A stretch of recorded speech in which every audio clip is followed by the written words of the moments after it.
again. The rookies are looking very good. And a theory I have about what's going on with the Jazz. Let's talk about it. It's Hoops Nerd Show.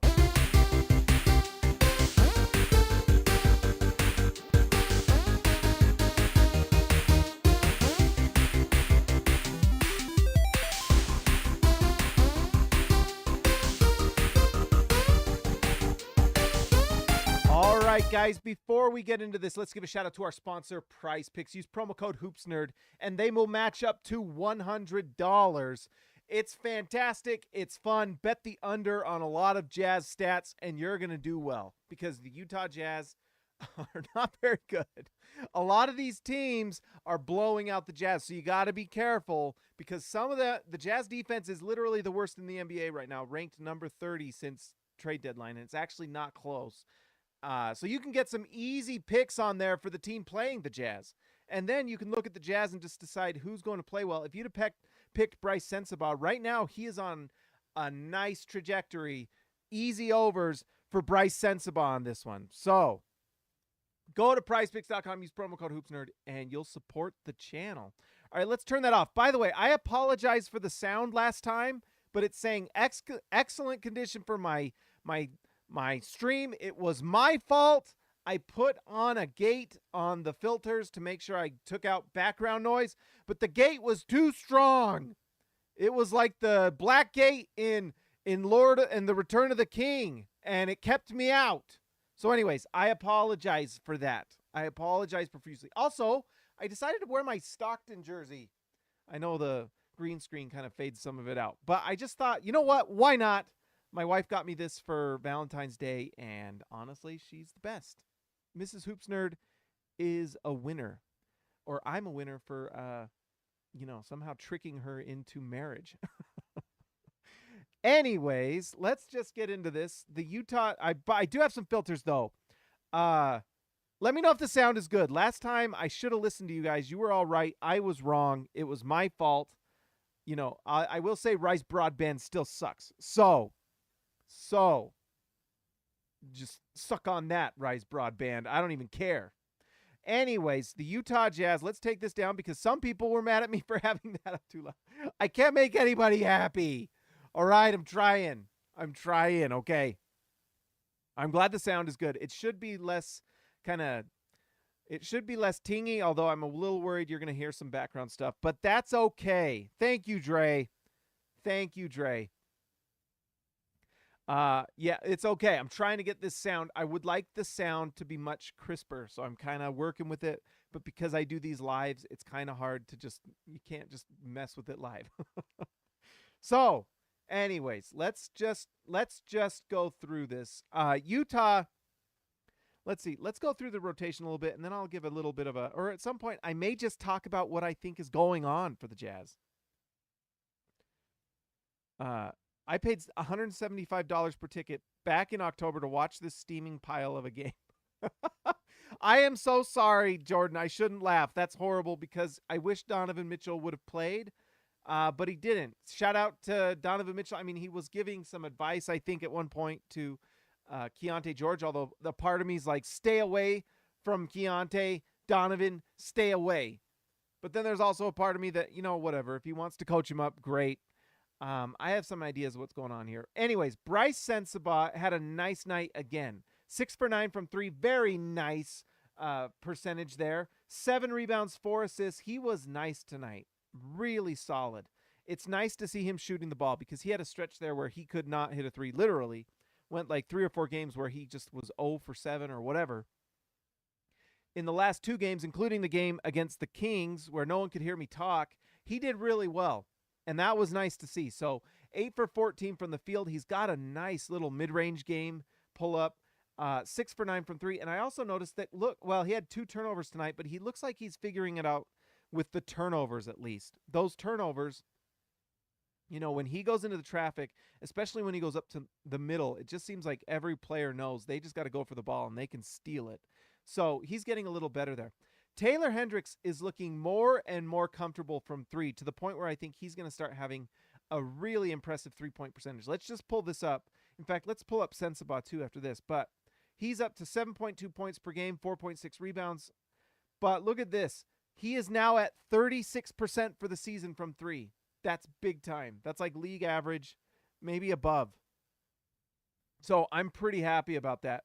36%. Key was at 36%, and then I tweeted about it, and he promptly went on a huge slump for the last 6 or 7 games. So that's my fault. I personally apologize to Keyonte George. I will take all the blame. Send all the blame to me for the shooting slump. Although, I wonder if it's on purpose a little bit. I don't know. Sensabaugh, let's look at what he's at 3-point percentage-wise. He had that major slump, so this went down. But where is he at now as of tonight? 28%. Yeah, that slump was terrible, but this is rising after 2 nights in a row. You can see how bad it went, but this will go up exponentially. Let's see. Does it have totals? No. Anyways, those are going up. I would not be surprised if by the end of the season, if Sensabaugh obviously keeps shooting it like this, if that does not get into like the 30s. And it's just really exciting to see Taylor Hendricks shooting 36% from 3 as a rookie. That's big time, guys. Get excited. That is big time. You know, and he's looking more and more comfortable. Like that shot, I know it's the end of the season, and so teams are playing a little, you know, the Jazz are not interested in playing defense right now, and a lot of teams playing against Utah don't play a ton of defense because they're kind of taking a rest because they know they can just win. And anyways, they're taking advantage of it. So really nice to see. Walker Kessler broke his nose. I don't know if you didn't watch the game, he took an elbow from Evan Mobley. They for some reason didn't challenge it, or the referees didn't look at it and I guess it's because they didn't call a foul. Strange. But anyways, it literally broke his nose, and he had to leave the game, and he was out for the rest of the game. I don't know if he'll come back. I wonder if I think Will Hardy made some sort of quote that he might be able to wear a mask. We'll see. I think Donovan Mitchell has been out for like a good amount of this season because he also had some sort of broken nose or nasal fracture or an ankle thing too. He didn't play tonight, even though he played the last 2 games, which is kind of weak, to be honest.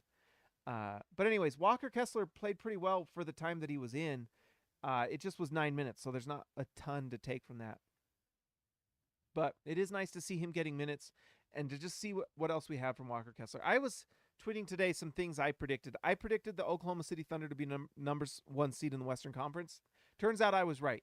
I also predicted that I didn't predict it. I just said a year ago and more that the Jazz should go out and get Jalen Suggs. Because you could just see it with that guy, that, you know, the percentages weren't there with his 3. That's why when any of these people on Twitter with, like, you know, it's some guy on Twitter or some lady on Twitter that has a name like Susan 1456729465527 tells you things like, oh, Keontae's not very good right now.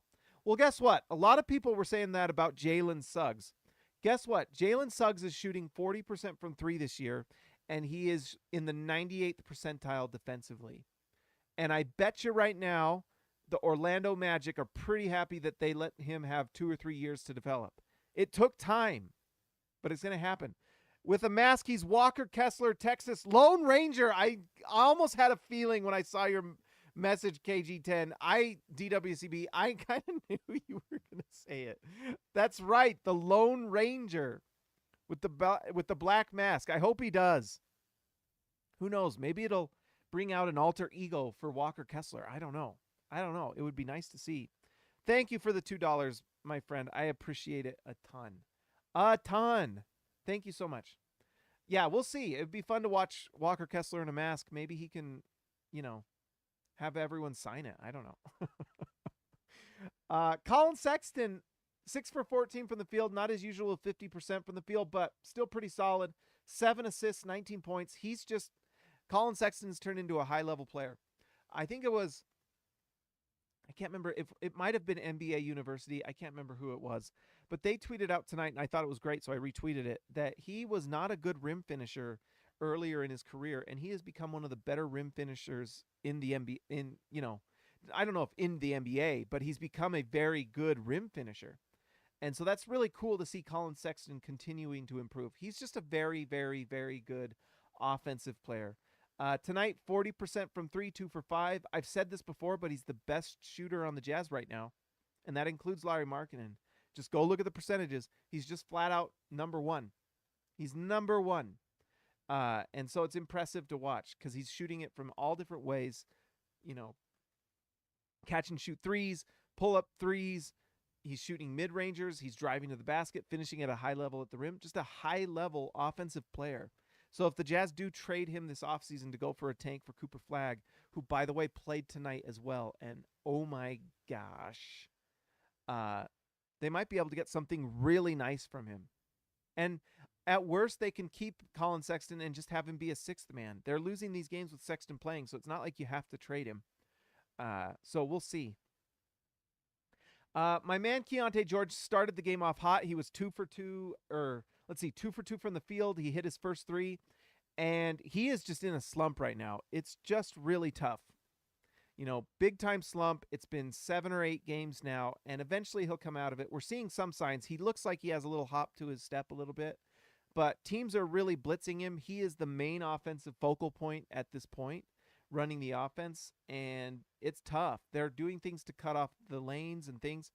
So, and honestly, he needs more time, an off season. I mean, one of the things that's hard for a rookie too, and you know, I'm going to have some weirdo in the comments say that, oh, you're always putting up excuses. Well, that's because he's a good player and he's a rookie, and there's things that you have to realize. One is that they don't have a training camp mid-season. They had training camp before they were able to actually play. You know, imagine going into the season, you've never played the NBA before, you go into training camp, you probably get on that floor and it's like everything is just, you're wide-eyed and you're a little bit deer in the headlights playing against the likes of Kevin Durant, Nikola Jokic, and all these guys. And so you're trying to figure things out. But then all of a sudden you're exhausted, you're not able to shoot the ball. On top of that, as a point guard, you're running the offense, you're trying to learn the nuances of the game while also struggling. It's just really hard. So one thing that's going to help him is just having an off season to work with the coaching staff, look at film, get to training camp, learn the offense, work on the offense, have off-season workouts where they can work through different play sets and things to just get that experience, because, you know, being a rookie point guard in the NBA is really hard. And so I'm not that surprised that these percentages are down. He'll work on it. You know, give him time.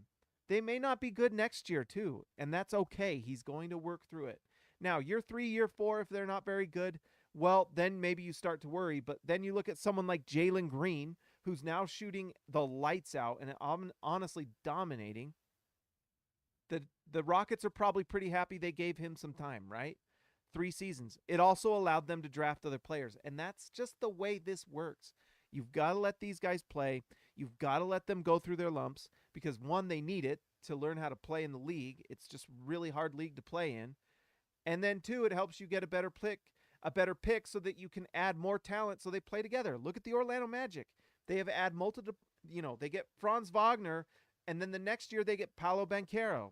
And those two are integral parts of what they do. They also got Jalen Suggs in that draft where they had that trade with the Chicago Bulls. By the way, the Chicago Bulls have to just, if you're a Bulls fan, I just apologize in general. In fact, I don't feel bad because the Bulls were the ones that took me, ruined my championship hopes as a child, made me cry. So anyways, you know what? I just think that I'm losing my train of thought here because I'm reading comments and some comments I can't comment on. Let's see. But anyways, Key will be fine. He will be fine. The weirdos on Twitter that have a million numbers next to their name, first off, ignore them. And second off, you are kind of like, you're kind of giving the tell that you don't really know what you're talking about when you mention these things. I mean, the perfect example for Utah is Dante Exum. It took him 5 years. Part of the reason he struggled is because he had a catastrophic knee injury that really set him back, and then a coach that wouldn't play him. The Jazz are not making that mistake again. They are playing their guys. They're doing 2 things that they used to not do. One, they are tanking correctly because they need to. You need to add a lot of talent, and you need young talent, and you need to keep adding guys until you get those stars. And then they're also playing their young guys, letting them play through their mistakes. It's okay. That's what rookies do. And it's going to take time. We've seen what Key can do. We're seeing what Hendricks and Sensabaugh can do. Let them play. Let them make their mistakes. Let them learn. Let them get dunked on so they learn how to avoid it, and then they can do it to others. Honestly, some of this losing's good. Okay? Some of the losing is good for these guys because they want a taste of winning at some point. And I've seen a lot of people talk about culture for the Jazz and, oh, I can't believe this. The body language is terrible. Well, it should be terrible if you're losing games. And then we'll see a tweet about Jazz players laughing in the locker room as if, I guess it's terrible for the team to like each other in the locker room. I don't know. Guess what? Go ask the San Antonio Spurs what they think of culture this year compared to the last year. You think San Antonio fans were complaining about culture all the time? My gosh. The culture all of a sudden changes when you have a player like Wembanyama on your team. It's crazy how fast things change when you get that guy. I was thinking about the Sacramento Kings. I was listening to Bill Simmons and Ryan Russillo. Really great stuff, by the way. You should listen to their basketball pod. It's fantastic. But they mentioned something that reminded me of the Jazz teams of like 2-3 years ago that was really true. I mean, it made me just think, like, you look at this Mavericks team who's won like 9 of their last 10 games. The Mavericks look amazing. Don't be surprised if the Mavericks find themselves in the Western Conference Finals. But anyways, like, they're talking about the Kings and how they're finished because Malik Monk is out. He's their 6th man. He's not even a starter. And their season's over because Malik Monk is injured. That tells you right now that they are a fake contender. They are not a contender. If the Jazz are losing games because they don't have Jordan Clarkson, then that tells you everything you need to know, that you need to add more talent. You need to draft better. So when I hear something like Malik Monk is injured and the Kings are done for, it's like, well, then I don't think you were really that dangerous in the first place. Exactly, Dre. Like, when we hear that Mike Conley's not 100%, well, then, you know what? If you needed Mike Conley in the first place to win a title, then maybe you're not that great. Now, someone would argue that maybe the Wolves are like that. And maybe. I think Anthony Edwards is one of those guys that can win you a game. But, if you're missing out on, if like perimeter ancillary players are costing you everything, then you might not be as good as you think you are. And it's probably a pretty good sign that your superstar is not like a championship caliber superstar, if that makes sense. So Utah has a chance to get one of those guys. Chris Dunn was 1 for 3. I don't have much to say about Chris Dunn other than I love his energy and I love his presence on this team. 5 assists for him. Chris Dunn's great, but we don't really need to go into Luka Samanic. Omer Yurtseven had some rough moments tonight. He also had a few moments where were pretty good. And then there's THT. THT was 5 for 7 and 2 for 3 from 3, by the way. Quietly had a very nice game. If a tree falls in the forest and no one's there, does it make a noise? If Talen Horton-Tucker goes 5 for 7 from the field and no one's watching, did it really happen? All right. It's time to change hats.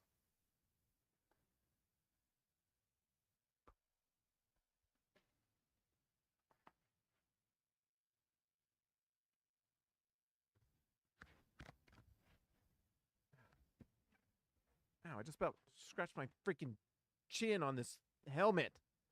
Anyways, it's time for alien theories. Theories from out of this world. We need like a sound bite for this. Maybe some sort of alien music. I don't know. Do I have some sort of music? Maybe I should look for some. Let's really look here really quick.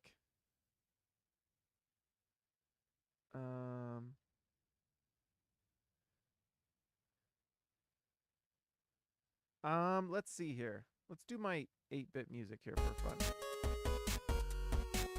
All right, there we go. We've got our music. Can you hear me clearly? Is the music too loud? Let's lower this just a little bit.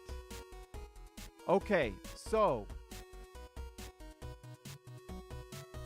And let's put this on loop.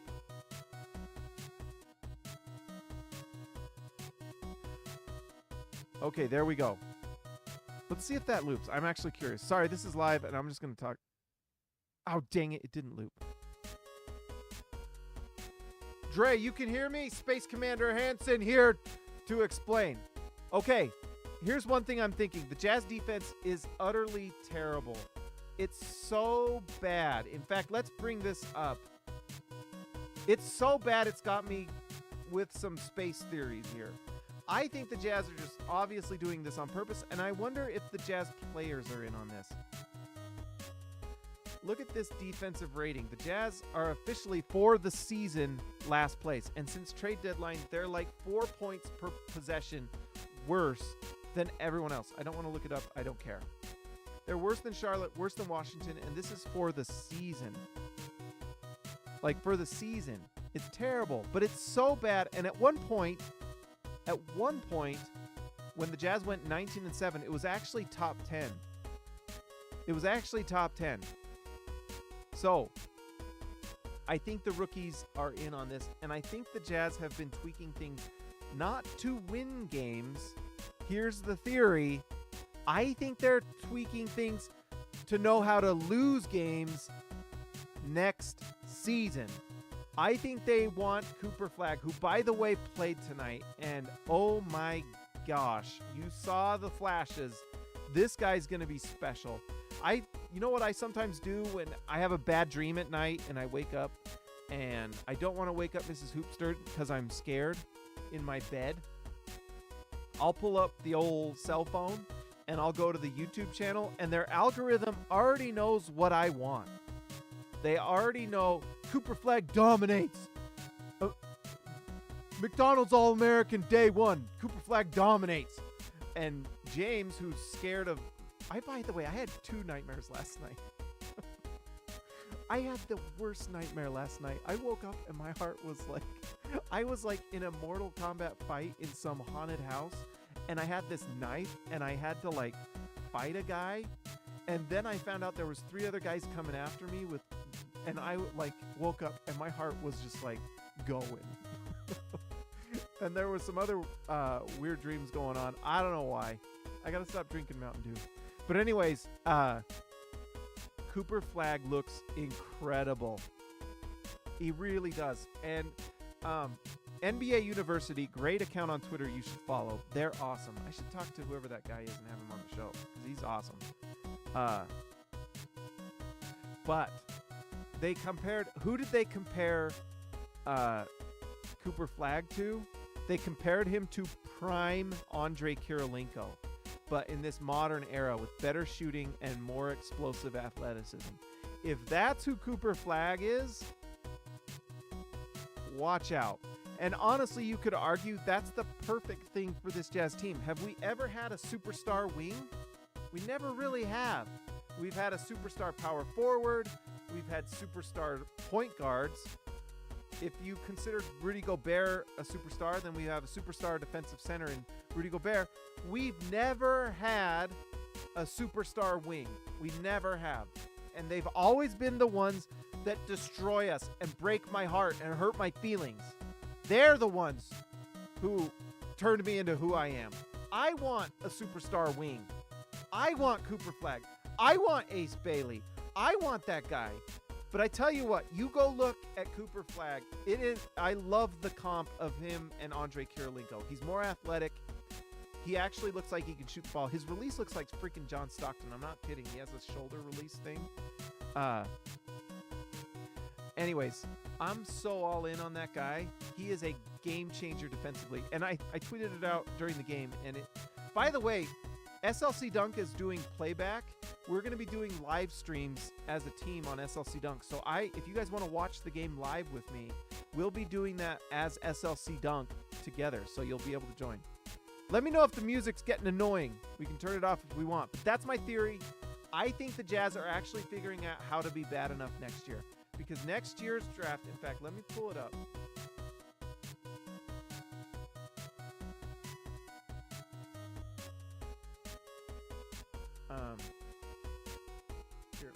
Here's NBA draft net. By the way, don't listen to some of their picks. Some of them are so weird.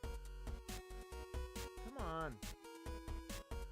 Oh wait, this is different. This is NBA draft room. I don't know these guys, but they were pretty good about 2026. Yes. Look at this top 4. Freaking awesome. I actually watched the other day. Here's how nerdy I am over Cooper Flagg. I sat there and watched an entire game of Cooper Flag dominating with I can't remember I forgot what their high school is. It's that elite one against VJ Escombe, who, by the way, managed to score 21. He's small forward. Look at how many small forwards are in this draft, by the way. It's kind of like this year's NFL draft with quarterbacks. You got, Cam Williams. Isn't it his name, Cam Williams? You got Drake May. You got Jaden Daniels, like 3 high-level quarterbacks that are going to go high. It's kind of like the NBA. You got like a lot of high-level wings coming into this one. And then Cayman Malawatch is ridiculous. He's freaking ridiculous. 7'2", he's 250 pounds. He's 17 years old. At least that's what they say. Great length and size, defends the rim well, and can step out on offense and hit the 3 ball. That's an understatement of what he can do. He looks so fluid and so strong. This guy's going to push Wemby around, and he's big. Like Embiid big. It's crazy. It's crazy what is in this draft. But then look at this. Cooper Flag, they're calling him a power forward, but he's 6'9". He's not 6'8". He's gotten taller. I would say small forward, power forward. He 100% could play next to Taylor Hendricks, who's looking like an absolute hit. Ace Bailey, the same thing, 6'9". Ace Bailey's big, guys. They played today. By the way, all of you probably should go to YouTube and watch they had the McDonald's All-American game, All-Star game today. So that means Ace Bailey was playing, Cooper Flag was playing, Dylan Harper, the son of Jazz killer Ron Harper and the Bulls teams that broke all our hearts. His son is playing. Look at this. Dylan Harper and Ace Bailey are both going to Rutgers. Cooper Flag and Cameron Malawatch are both going to Duke. If that's not going to be a fun championship game March Madness next year, I don't know what. That's going to be so much fun. Dylan Harper and Ace Bailey on the same team, that's going to be a joke. That's ridiculous. Dylan Harper's big, and you know what? He plays shooting guard, so you could play him next to Key. It plays with advanced skill and feel for the game. He isn't an elite athlete, but a big-time offensive talent and just knows how to play and win and how to win. Maybe someone like what's the point guard for the 2004 Detroit Pistons that won? He's the coach of the Blazers right now. Kind of someone like that is what he kind of is. Anyways, there's great players. It looks like they dropped Hugo Gonzalez, another 6'6" guy. Jaleel Bethia can absolutely shoot the lights out. This draft's crazy. Who was it that they had going to... The Jazz could get Drake Powell, who's going to North Carolina. He's going 11. This draft is bonkers, but you want to be at the top because you want one of these 2 guys. And then if you fall to 3rd and you get Malawatch, like DWCB said, it's going to be a Malawatch party every night because that guy is going to be a game changer as well. Unbelievable. Oh, I'm sorry. Is it too much? I'll have to lower it a little bit. I don't mind using the music here and there, actually, because I paid for this music, actually. I paid a guy to compose this, and I don't ever use it. Let's try the other one. This is the other one I got. This was supposed to be kind of Street Fighter-y. Anyways, guys, I think the Jazz are preparing for the tank next year. They're looking at what they have now. I think this offseason could be wild. And could you imagine if Utah gets multiple picks in a draft like this? Like, what happens if, by the way, Donovan Mitchell, non-committal about re-signing. What if they trade Donovan Mitchell and then they're just bad next year? There's a world in 2029 when the Jazz get their pick that they are going to be really, really happy with some of these draft outcomes. Utah is going to win a championship in our lifetimes. Book it. Absolutely book it. All right, let's turn that off and let's turn on this one. It's time to see what would happen if the Jazz won the lottery today. Let's go check. By the way, Brooklyn did not play, but Utah did, and they are tied. Utah's now lost 10 in a row. Oh, man. 10 in a row for the Jazz. But you know what? They're simming to the end of the season. The Jazz players, I think, also know, and so it is what it is. And next year will be fun to watch the rookies develop. Hopefully they get Stephon Castle and we can watch him play with Key, but We'll see. I think the Jazz are going completely young next year. And then maybe they keep and re-sign Lauri Markkanen for long term, but it's not for sure. I love this helmet, by the way. It makes me happy. It's just if I talk with it on like this, it's like my voice just echoes in my head. All right, if the draft was today, who would win? What would the Jazz get if it was today? Let's see. Utah stays at 8, which gets them Jacoby Walter or Cody Williams. Oh, no! Stephon Castle goes 6 to... This is based off of Gavoni's. No! No! I don't love it. So anyway, Stephon Castle goes 6. We don't get him. That leaves the Jazz with Jacoby Walter and Cody Williams. I'd much rather have Cody Williams. You know, maybe even Modest Bucelis. I don't know. We'll see. But that makes me sad because Stephon Castle's looking like such a great prospect. Come on. One of these teams needs to take... did they bring up Donovan Clingan? Look at that. Going number 7. Utah has a lot of choices here. Look at this. Ron Holland at one point was considered the number 1 pick, but he couldn't shoot the 3. But might be a really great defensive prospect. So we'll see. Maybe Utah swings for the fences with someone like Holland. I don't know. Watch him become really good. Who knows? All right, let's see here. Let's give a shout out to our All-Stars tonight. Guys, thank you for being part of the show. I appreciate it very much. All right. Actually, I'm going to pull this up. And again, sorry about the volume last time. I know that it sucked. It was my fault. So I take full responsibility. All right, let's give a shout out to Ryan Perry, the legend, Nathan Butnett Burkhart, Fly Eagles Fly, Platinum Eagles, The Real Deal, Lars Jarvinen, Just Buckets JB, Baby Elliott Madsen, Christian House Money to Haas, The Outlaw Jesse James Nelson, Ezekiel Raicibe, the man from down under. See ya, Alexa Later, Built for Tough, Alexander Tufts, Jorge Arrizaga, mi amigo de abajo, Jordan the Goat Best Roll, TGD Total Game Domination, Tyson Price, The Price is Right, Austin R. Grant, Editor Extraordinaire, KG10 to TH5, DWG CB, Williams to Carlos Boozer, Patrick Akubo, The Connoisseur, and Robert Hall of Fame. Guys, we need to get Stephon Castle this draft. I'm going to be really bummed. Doggone it. Toronto doesn't want Stephon Castle.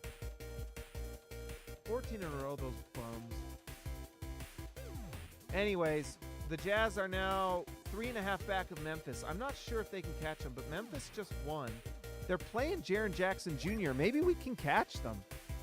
They're certainly better than the Jazz. I can tell you that. They are certainly better than the Jazz. All right, guys, like and subscribe to the channel. Make sure that you hit the bell so you know when we go live. Tell your friends about the show. We're going live all the time. And like I said, we're going to be doing playback with SLC Dunk. That's going to be happening here soon. I need to get all that set up with the team. I got to work on that tomorrow, actually. But also, if you haven't already, go to PrizePicks.com. Use promo code HoopsNerd. All right, I'll talk to you next time.